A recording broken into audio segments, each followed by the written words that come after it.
Assalamualaikum warahmatullahi wabarakatuh and good morning to everyone. Today, we all may have heard about erosion, whether in newspaper, media, radio or anything else. But did we really know that there is actually coastal erosion? Not many of us really know about coastal erosion. So, what is coastal erosion? There are two common definitions of coastal erosion. First, coastal erosion is often defined as the loss or displacement of land along the coastline due to the action of waves, currents, tides, wind-driven water, waterborne ice, or other impacts of storms. Second, coastal erosion is also defined as the process of long-term removal of sediment and rocks at the coastline, leading to loss of land and retreat of the coastline landward. It may be caused by hydraulic action, abrasion, impact, and corrosion by wind, water, and other forces, natural or unnatural.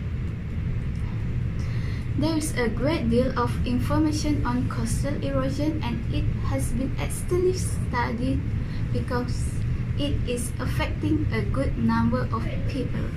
It mainly affects those whose homes are near the shore and in the most danger of being destroyed by the advancing shoreline. Coastal erosion does not occur naturally at every location, but only at places that have conditions favorable for erosion. For example, areas of the coast that are made of mostly silt and clay are easily eroded. A study on coastal erosion in Malaysia found that 15.3% of the country's coastline is experiencing erosion, says Natural Resources and Environment Minister Datuk Seri Dr. Wan Junaidi Tuanku Jaafar. The National Coastal Erosion Study was carried out in 2015 to examine the issue of coastal erosion as a whole.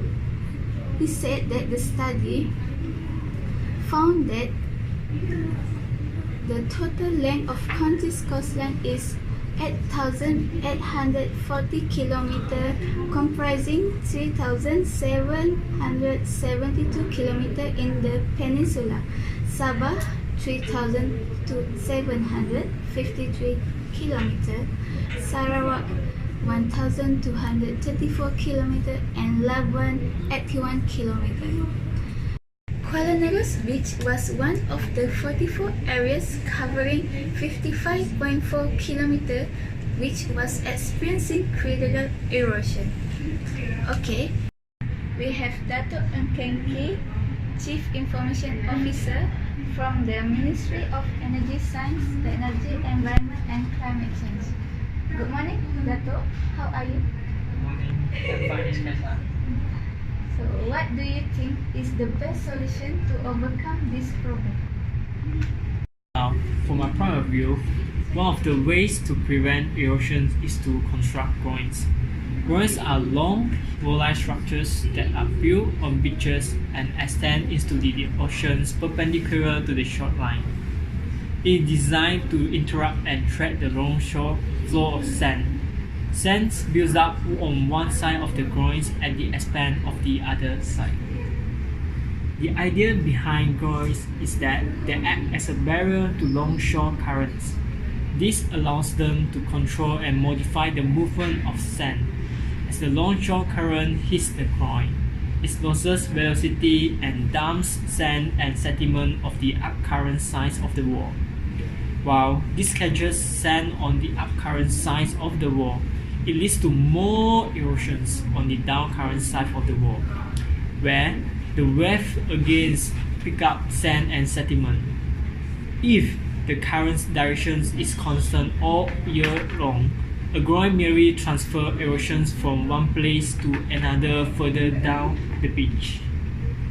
Groins occasionally improve the shape of surfing waves by creating a rip current next to the rocks. The rip can be hazard to swimmers. The rip can also divert beach sand onto offshore sandbars. thereby accelerating erosions. Groins can also rend the surf. If the waves are reflected off the rocks, the waves may lose their shape and close down.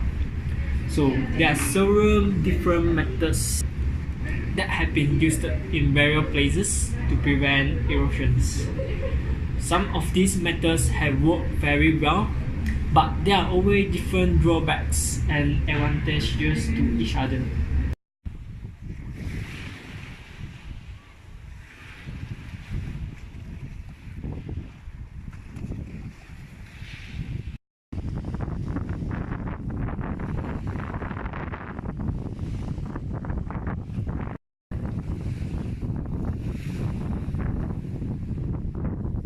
Terengganu has the best beaches in Peninsular Malaysia, but some beaches in Terengganu experiencing coastal erosion.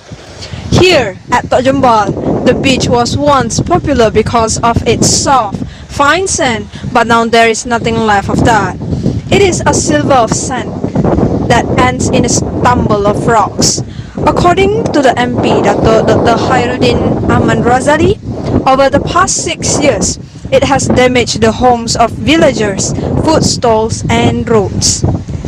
A study by the Department of Irrigation and Drainage shows that 62% of the state's 244-kilometer coastline is being eroded, and the area is eroding at the rate of 11 meters annually.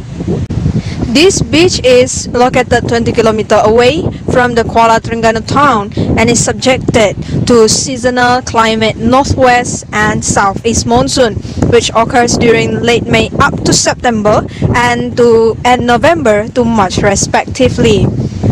The monsoon creates a high significant wave as well as high intensity of currents and cause longshore sediments to be transported to the North Peninsula of Malaysia. Erosion in Tok Jembal is classified under Category 1, the most serious and in a critical level, as at stake are villagers' houses, local shops and roads.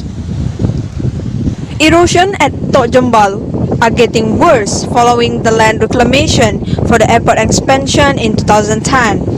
The coastline near airport, on the other hand, started eroding after the project to deepen the Sungai Terengganu river mouth. On 26 January, huge waves also wreaked havoc, causing massive erosion and partly destroying villager houses. Today, we have here our Miss Diandra Adinegoro from the Department of Marine Development and Environmental Institute. What do you think is a good way to save our coastline here in Tok Jembal? Thank you. So, in my opinion, there are many solutions to prevent erosions, and one of the solutions that we have done to prevent erosions is building breakwaters. Breakwaters are structures constructed near the coast as part of coastal management or to protect and encourage from the effect of both weather and longshore drift. These stacks of rocks are the example of breakwaters. Breakwaters reduce the intensity of wave action in inshore waters and thereby reduce coastal erosions or provide safe harborage. Breakwaters may also be small structures designed to protect a gently sloping beach and placed around 30 until 90 meters offshore in relatively shallow water. Breakwaters can be constructed with one end linked to the shore, otherwise they are positioned offshore 100 until 600 meters from the original shorelines. There are two main types of offshore breakwaters: single and multiple. Single means the breakwater consists of one unbroken barrier, while multiple breakwaters are positioned with gaps in between 50 until 300 meters. Length gap is largely governed by the interacting wavelengths. Breakwaters may be either fixed or floating, and impermeable or permeable to allow the sediment transfer shoreward of the structures. The choice depends on tidal range and the water depth. They usually consist of large pieces of rocks, weighing up to 16 tons each, or rubber mound. Their design is influenced by the angle of wave approach and other environmental parameters. Breakwater construction can be either parallel or perpendicular to the coast, depending on the shoreline requirements.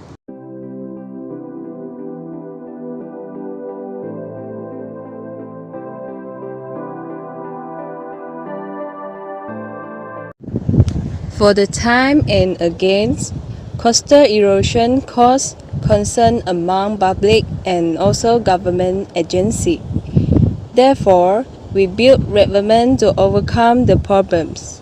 Revetment construct in 3.8 km long as permeable structure using natural stone or concealed blocks, thereby enhancing wave energy absorption and minimizing reflection and also wave run-up. Revetments are built in sloping and passive structure placed on bank or cliff in such a way as to absorb the energy of incoming water. Next, revetments can be modified so that they have ripped surface which help to dissipate the wave energy beside the beach.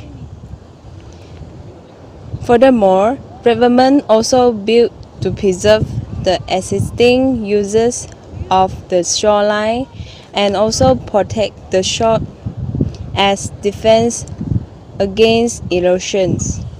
Revetments are normally successful at reducing coastal erosions, but they are too expensive to build. Once built, however, they do not require as much as maintenance fees like other structures.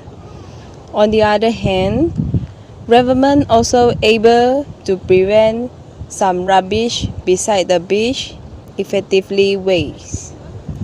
That's all. Thank you. Assalamualaikum and good morning everyone. The problem of coastal erosion that has been plaguing the people in the Magabang Tiliput area here for over 10 years in endless when the population continues to be harmed by fears, especially the monsoon season will begin soon. Previously, only Tok Jembal Beach and the beach at University Malaysia Terengganu UMT were destroyed due to erosion of the area. But now spread to Kampung Tengah, Kampung Kolam and Kampung Tanjung Kelam when more than 100 meters of coastal area were swept away. This problem can be reduced in several ways such as the building transmissions, rebuilding and